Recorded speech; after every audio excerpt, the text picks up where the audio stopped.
अस्सलाम वालेकुम।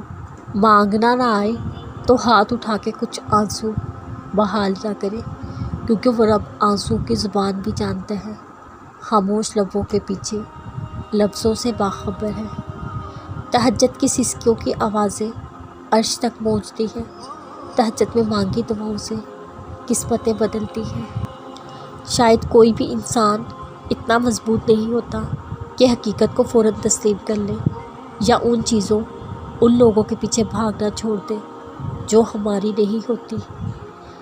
मैं भी ऐसे ही भागा करती थी उन चीज़ों के पीछे जिनसे मुझे तकलीफ़ मिलती थी, जो मेरी नहीं थी, जो कहने को मेरी मोहब्बत की दावेदार थी। लेकिन हर मुश्किल घड़ी में मैं ख़ुद को तन्हा खड़ा पाती थी, मगर फिर भी दिल कहता था अल्लाह दुआ कबूल करने वाला है, उससे मांगो वो नसीब बदल देगा। जानते हो, मोहब्बत के दो पहलू होते हैं। एक वो जब हम दूसरे से ये उम्मीद रखते हैं कि जो हम चाहते हैं वो वैसा ही करे। दूसरा पहलू वो जब उसकी खुशी में अपनी खुशी तलाश कर लेते हैं, शिकवे शिकायतें नहीं करते। मैं भी ऐसे ही थी। पहले ज़िद करती थी अल्लाह से कि मुझे ये चाहिए, तड़पती थी कि मुझे ये दे दो। अगर वो चीज़ मिल भी जाती तो बेसुकून रहती थी। फिर मैंने अपनी खुशी को अल्लाह की रज़ा में ढूंढना शुरू किया और मुझे सुकून मिलने लगा। फिर मैंने इस हकीकत को तस्लीम किया कि आपको हमेशा वो नहीं मिलता जो आप चाहते हैं। और जानते हो, जब मैंने ये तस्लीम कर लिया, मुझे उस चीज़ से नवाज दिया गया जिसका मैंने कभी तसव्वुर नहीं किया था। अल्लाह की मोहब्बत।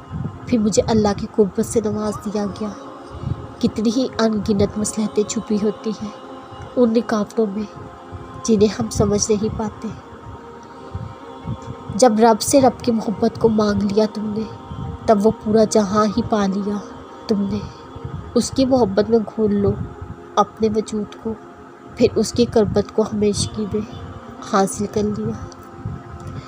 जो अपने आप को अल्लाह के सुपुर्द करके अल्लाह के हो जाते हैं, अल्लाह ऊपरे सवा सबसे बेनियाज कर देते हैं। वो किसी के मोहताज नहीं रहते, वो बस अल्लाह के दर के ग़ुलाम हो जाते हैं। वो सब्र करना सीख लेते हैं, रब की रज़ा में राज़ी रहते हैं। अल्लाह की मदद उनके लिए वहाँ से आती है जहाँ से किसी के गुमान में नहीं होता। फिर उनके लिए रास्ते रब खुद बनाता है।